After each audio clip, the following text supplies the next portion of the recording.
ঘোষণা অনুযায়ী প্রকাশিত হল শাকিব খান অভিনীত বরবাদ সিনেমার টিজার। বৃহস্পতিবার সন্ধ্যা ৭টায় মুক্তি পেয়েছে এটি এবং প্রকাশিত হওয়ার পর থেকেই সোশ্যাল মিডিয়ায় প্রশংসায় ভাসছেন শাকিব। মেহেদী হাসান হৃদয় পরিচালিত এই টিজারের দৈর্ঘ্য ১ মিনিট ৪৪ সেকেন্ড।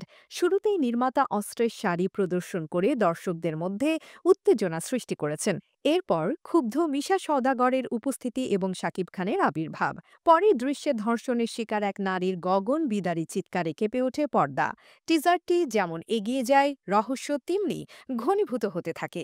প্রতিবাদী মুখর সাধারণ জনগণ ও উত্তাল রাজপথে শাকিব খানের ধুন্ধুমার অ্যাকশন।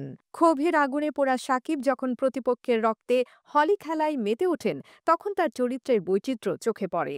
শাকিবের এই রূপ খানিকের জন্য বদলে যায় ইধিকা পাল হাজির হলে, যেখানে প্রেমের এক নতুন অধ্যায় শুরু হয়। তবে লাশের শাড়ি ও ঠান্ডা মস্তিষ্কের যিশু সেনগুপ্তের উপস্থিতি শাসন করে গল্পের গতি।